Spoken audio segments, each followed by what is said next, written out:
1.0 में मिली छूट के तहत ऑफिस और बाजार खुलने से सड़कों पर फिर से रौनक लौटने लगी है। ज्यादातर कोरोना के बढ़ते आंकड़ों के बीच अब कैसे हैं शहर, ये तस्वीरें हम आपको दिखा रहे हैं कि अलग अलग शहरों की तस्वीरें जहां पर लोग अब सड़कों पर बढ़ चुके हैं। आवाजाही बढ़ गई है क्योंकि कई संस्थान खुल रहे हैं। अनलॉक 1.0 की शुरुआत के साथ ही दुकानों को भी खोलने की इजाजत मिल गई है। हालांकि कई शर्तें जरूर रखी गई हैं, लेकिन जिसकी वजह से बाजारों में, बस अड्डों पर, रेलवे स्टेशन पर भीड़ भी देखने को मिल रहे हैं। दावे लगभग हर प्रशासन की ओर से, हर जिले के प्रशासन की ओर से है कि पुख्ता तैयारी की गई है, लेकिन कई जगहों पर सोशल डिस्टेंसिंग की धज्जियां उड़ती भी नजर आई पहले दिन। इस वक्त हमारे सहयोगी उपेंद्र वाराणसी से हमारे साथ जुड़ गए हैं, उमेश मेरठ से, अमित गंजू कानपुर से हमारे साथ मौजूद हैं। सबसे पहले वाराणसी का रुख कर लेते हैं। उपेंद्र, वाराणसी का हाल बताएं, यहाँ पर कितनी छूट दी गई है, अनलॉक 1 का कितना असर देखने को मिल रहा है? देखिए, अनलॉक की दिशा में बनारस बढ़ चुका है इनका, और कल आज दूसरा दिन है। और ये आप देखिए कि तस्वीरें खुद ब खुद बयां कर रही हैं कि अब जो है बनारस, जिंदा शहर बनारस जो है अपनी पुरानी उसी रॉ में लौट आया है। लेकिन एक बात जो खास है, जैसे कि अभी आप सड़क पर देख रहे हैं कि जो सार्वजनिक टेम्पोज हैं, ई रिक्शा हैं, वो चल रहे हैं। लेकिन इनको फिलहाल 4 जून से इजाज़त थी कि ई पास बनवाना था, इनका एक एरिया तय करना था। लेकिन फिलहाल शायद कुछ कंफ्यूजन है या कुछ और वजह है कि ई रिक्शा सब चलने लगे हैं, ट्रैफिक भी चलने लगा है। दूसरी बात है कि लेफ्ट राइट के फार्मूले पर ही जो है पूरा बाजार खोला गया है। तो उसमें आज जो जिस तरीके का टर्न है, तो आप देखिए सामने की सभी दुकानें बंद हैं।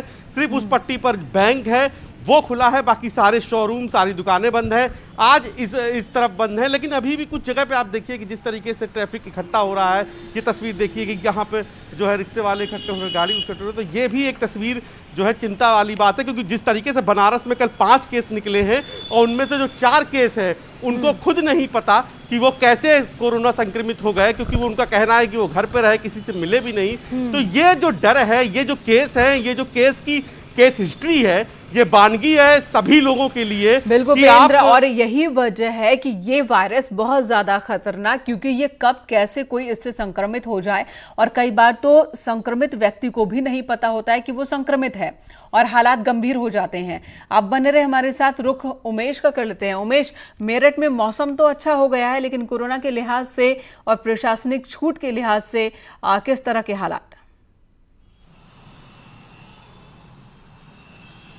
जी हाँ, देखिए बीते 24 घंटे में यहाँ 10 नए कोरोना पॉजिटिव केसेस रिपोर्ट हुए हैं, और इन 10 नए कोरोना पॉजिटिव केसेस के साथ मेरठ में कोरोना के मरीजों का आंकड़ा बढ़कर 443 हो गया है।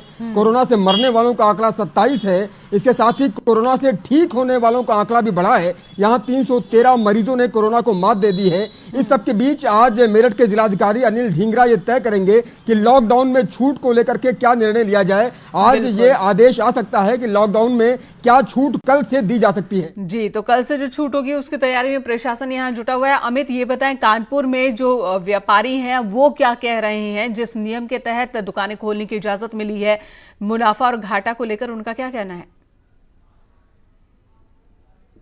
देखिए मेनका जी, मैं आपको बताना चाहूंगा कि लॉकडाउन 5 के अनलॉक फर्स्ट का आज सेकंड डे। इसी अनलॉक फर्स्ट फेज के सेकंड डे में जिस क्षेत्र में मैं खड़ा हूं, उस क्षेत्र में पहले आप अपने कैमरामैन से कहूं दृश्य दिखाइए। ये क्षेत्र को लॉक कर दिया गया है, हॉटस्पॉट घोषित किया गया है। अब यहां के लोगों का कहना है कि जिस जगह हॉटस्पॉट एरिया होना चाहिए था उसे लॉक करो। इन क्षेत्रीय नागरिकों को 350 से ज्यादा परिवार यहाँ लॉक हो गए हैं। उनका कहना है प्रशासन की ये नीतियां उन्हें समझ नहीं आ रही है। हम आप ही से बात करते हैं, क्या कारण है, आप लोग क्यों सड़कों पर हैं? सर, मेरा नाम संजय अग्रवाल है, मैं इस क्षेत्र का निवासी हूँ। और यहाँ पर प्रॉब्लम यह है कि तिकोनिया पार्क के कोने पे एक कोरोना पेशेंट आया था, तो उसकी जगह ये हम लोग का जो एम ब्लॉक की लेन है। जी अमित, आएंगे आपके पास। अलाउद्दीन, ये कंफ्यूजन भी देखने को मिल रहा है। गाइडलाइंस के मुताबिक ही प्रशासन की ओर से सील की जा रही है जो सोसाइटी हो या इलाके, लेकिन लोगों की नाराजगी इस बात को लेकर है कि उनके पूरे इलाके को ही सील कर दोगे। उनका काम है, उनके ऑफिस शुरू हो चुके, उन पर प्रेशर ऑफिस जाने का, वो क्या करें? देखिए, रेड जोन जहां पर है वहां पर किसी भी तरह की कोई भी गतिविधि की छूट नहीं है। अगर रेड जोन में कोई इस तरह की या कैंटोनमेंट जोन में इस तरह कोई मांग कर रहा है तो जो है सेंट्रल गवर्नमेंट का और राज्य सरकार की जो गाइडलाइन है उसका उल्लंघन है। हालांकि बफर जोन में जो आवश्यक सेवाओं से जुड़े हुए लोग हैं वो सिर्फ कहीं जा सकते हैं। फिलहाल राजधानी लखनऊ के अगर नज़ारे मैं बताऊं आपको तो यहाँ पर हालात बिल्कुल आम दिनों जैसे हो गए हैं। मैं लखनऊ दिल्ली हाईवे पर हूँ, वहाँ पर गाड़ियाँ बदस्तूर चल रही हैं, लेकिन सबसे ज़्यादा चौंकाने वाली बात नहीं है, यही है कि इस बीच में जो लखनऊ का पुलिस मुख्यालय है, सिग्नेचर बिल्डिंग, वहाँ तक कोरोना ने अपनी मार पहुँचा दी है। एक पूरा फ्लोर पुलिस मुख्यालय का अब जबकि जो है बंद कर दिया गया, क्योंकि वहाँ पर जीआरपी से जुड़े हुए जो एडीजे थे उनके स्टाफ अफसर के ड्राइवर को जो है कोरोना पॉजिटिव हुआ है। इसके अलावा एक सरकारी अस्पताल के वार्ड बॉय, और यही वजह कि हलचल यहाँ पर बढ़ गई।